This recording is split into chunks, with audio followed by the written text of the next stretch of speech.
The day Caleb Walker said, "Pick anything you want," he meant land, horses, or the old silver watch that had survived 3 wars and a broken marriage. Not the quiet Apache woman standing at the edge of the cottonwood grove with eyes that carried both fire and mourning, and certainly not the impossible words that came from his daughters' mouths when the world went silent around them and the wind itself seemed to stop listening. Caleb was a widowed rancher carved from grief and dust, a man who had raised 2 daughters, Lily and May, alone since their mother died in childbirth, and everything in his life had been about survival, routine, and keeping his heart locked behind fences stronger than oak. But that morning he was trying to do something simple, something good, letting the girls choose a reward after helping him rebuild the south fence, never expecting that children, who had grown up among cattle and wide skies, had been quietly watching something far more fragile than livestock. The Apache woman's name was Nia, and she had arrived months earlier wounded, starving, and hunted by men who called themselves law, but carried hatred heavier than badges. And Caleb had given her shelter not out of bravery, but because turning her away would have meant admitting he'd become the kind of man his late wife would no longer recognize. Nia barely spoke at first, communicating more with her hands and silence than words, helping in the kitchen, tending herbs for the girls' coughs, singing low songs at night that sounded like prayers stitched with sorrow. And while Caleb kept his distance, the girls didn't.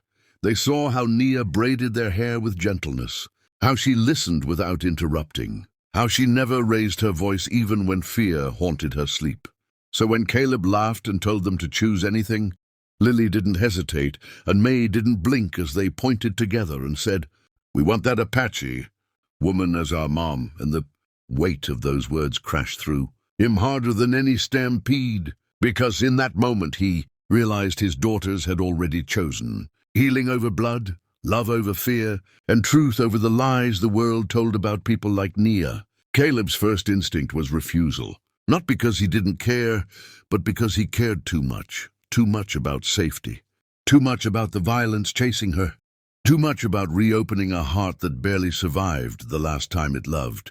But Nia's eyes met his then, steady and brave, not pleading, not demanding, just present, and in that silence he understood something terrifying and beautiful.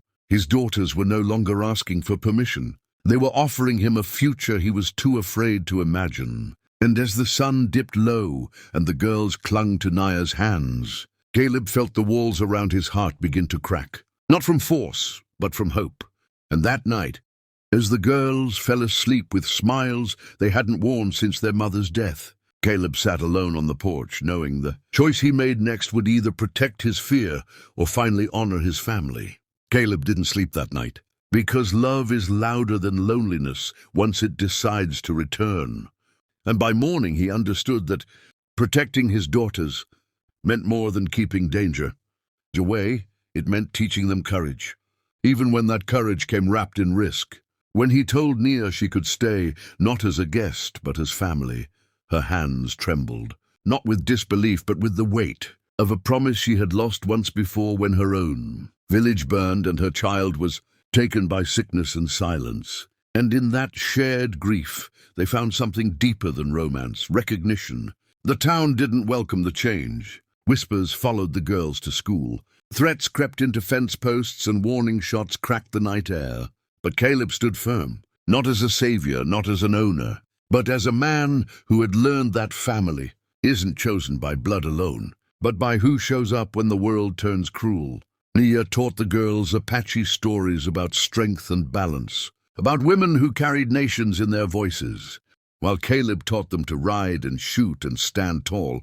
And slowly the ranch became something rare, a place where cultures didn't collide but braided together. When the men who hunted Nia finally arrived, expecting fear and surrender, they found a family united, a ranch defended not by violence alone, but by truth, witnesses, and a community that had begun to see what the girls had seen first, that Nia was not a threat but a healer, The final confrontation didn't end with bloodshed, but with exposure.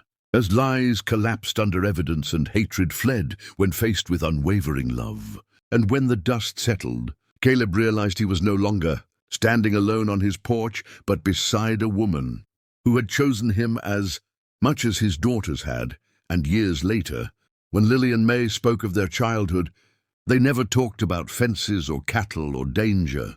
They talked about the day their father let love back into the house. The day he listened to two small voices that changed everything. And if this story moved you, if it reminded you that family can be built, that love can be chosen, and that courage sometimes comes from children brave enough to speak their hearts, then don't forget to subscribe to the channel, because every story here is a reminder that hope still rides the open plains, waiting for those willing to listen. Time did what bullets and threats could not. It softened the sharp edges of fear, but it also tested the strength of what had been built. And for Caleb Walker, the real battle began not with enemies at the gate, but with the quiet moments when doubt crept in like a night wind through loose boards, whispering that love could still be taken away. Seasons passed on the ranch, and Nia's presence became as natural as sunrise. Yet she never tried to replace the girl's mother, never claimed a title that wasn't freely given, and that restraint only deepened the bond. Because Lily and May began calling her Mom, not in front of others, not as a declaration, but softly, absent-mindedly, the way children speak truths before adults are ready to hear them. Caleb heard it first one evening while fixing a lantern, the word floating from the kitchen like a fragile prayer, and his hands froze, his breath caught, because grief doesn't disappear when love returns. It waits, watching to see if you'll betray the memory of what you lost. But in that moment, he understood that honoring the past did not mean refusing the future. Nia carried her own storms, memories of a child buried beneath desert stones, a people scattered by force and forgetting. And some nights she woke gasping, the old songs turning into cries. And Caleb learned that being strong for someone didn't mean having answers. It meant staying when there were none. The town slowly changed too, not because hatred vanished, but because it grew tired of standing against something it couldn't break. Two girls thriving, a ranch prospering, an Apache woman who healed sick children regardless of who their parents were, and a man who refused to apologize for the family he chose. Trouble returned one last time when a fire swept through the northern plains, flames racing faster than fear, threatening homes, cattle, and lives. And it was Nia who organized the response, using old Apache methods of counterburns and wind reading that saved half the valley. And in that smoke-filled dawn, as townspeople stood watching her command with calm authority, something shifted forever, respect taking root where prejudice once lived. Afterward, when the danger passed and ash settled like snow, Lily and May clung to her, soot-streaked and crying. And Caleb realized that family is proven not in peace, but in crisis. Years later, Caleb stood at the edge of the same cottonwood grove where Nia once waited like a guest afraid to belong, now watching his daughters grown tall and confident, women shaped by two cultures, two losses, and one unbreakable love. And when Lily teased him, saying, "Remember when you said we could pick anything?" he laughed, a full, unguarded laugh, because he finally understood that the best things in life are never the things we think we're choosing. As the sun dipped low, Nia took his hand, not as a symbol, not as a claim, but as a quiet promise kept. And in that simple gesture was every battle survived, every wound healed, every future protected. If this chapter touched your heart, if this story reminded you that love can cross fear, culture, and loss, then subscribe to the channel, because stories like this don't just entertain. They remind us who we can become when we choose love over fear. And the next story waiting for you might just change the way you see family forever.